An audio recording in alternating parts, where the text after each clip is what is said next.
So hi everyone, I'm Trina Baldwin and I have with me today Megan Henshaw, and this has all come about because of a post that someone put up yesterday asking me more about living in Bali.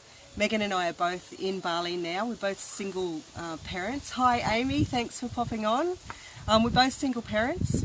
We met in Thailand when we were travelling, and then we've crossed paths again here in Bali. Anyhow, we want to get on and just answer some of the questions that people put up. Hey Amoya, how are you? Thank you for letting us share more about Bali with everyone. Thank you. So I've written down some notes from all the questions that everyone's put on, but first of all I'll just give you a little bit of an intro to who I am. So I'm Trina Baldwin, I'm an Aussie. So I'm travelling with my 13-year-old son. We first started doing the travelling lifestyle when he was about 10, and what we did was we travelled in a van around Australia for a year, and then the travel bug was still in us, and so we decided to take it international. And about 10 months ago we started off. Our initial intention was to spend 3 months in each destination and just keep travelling. So we come to Bali first because we'd been here a lot on holidays before and we felt reasonably comfortable with the place. We went to Thailand, which is where Megan and I met, and then we just loved Bali so much that we come back, and we've actually been here ever since. We've lived in a couple of different places. We've lived down on the coast in a place called Kerobokan, which is in between two of the major expat centres of Seminyak and Canggu. And we've been up in Ubud for the last 3 months, and I never thought I could fall more in love with Bali, but on our move to Ubud I certainly have.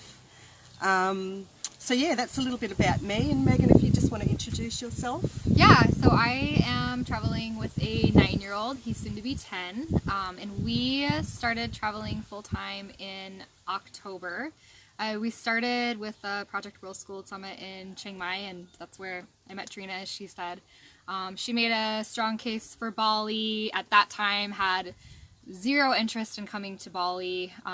We traveled, and found ourselves down in Australia in January, and I was really lonely, really burnt out from travel decisions.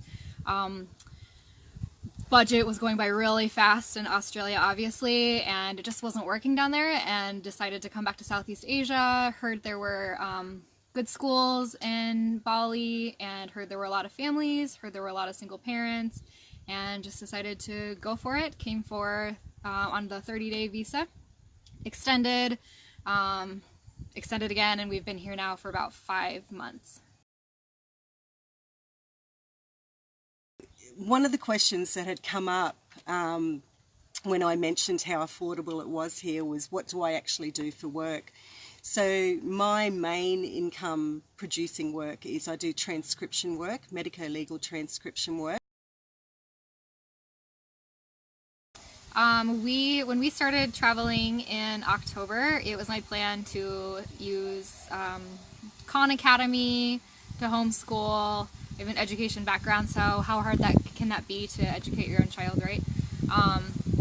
You know, it wasn't working for us. It wasn't working to unschool. It wasn't working to use Khan Academy or other online forms.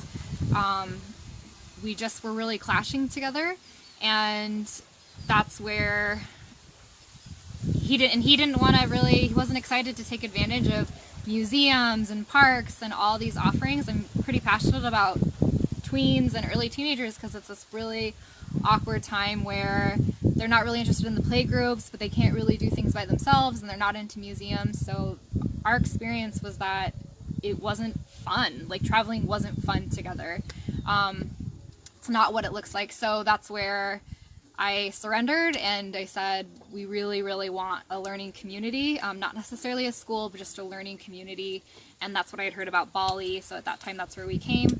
I toured 3 or 4 different schools all over the island.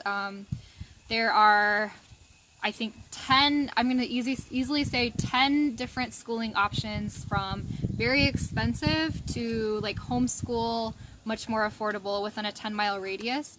Most of them are down near Canggu and more near the beach area. Ubud doesn't have as many yet. There's a philosophy for everybody. There's a philosophy for every single age. It's out there. We found a place that works for us right now, and there's no such thing as a perfect school. I think that's a really important piece to know, is no matter where you are, I know we're all searching for it as world schoolers, it just doesn't exist. So we found a good school in a neighborhood we love, and we're really happy with that. Rowan has peers, he has a learning community, and then I'm able to do what I need to do for my learning experiences and my health, and then we can come together in the evenings and on the weekends and on our days off, and then have a better experience traveling together. We, as solo parents, all of us are here, we know how exhausting it is, how tiring it is, how hard it is, the tears we cry over it, tears I cried this morning over it.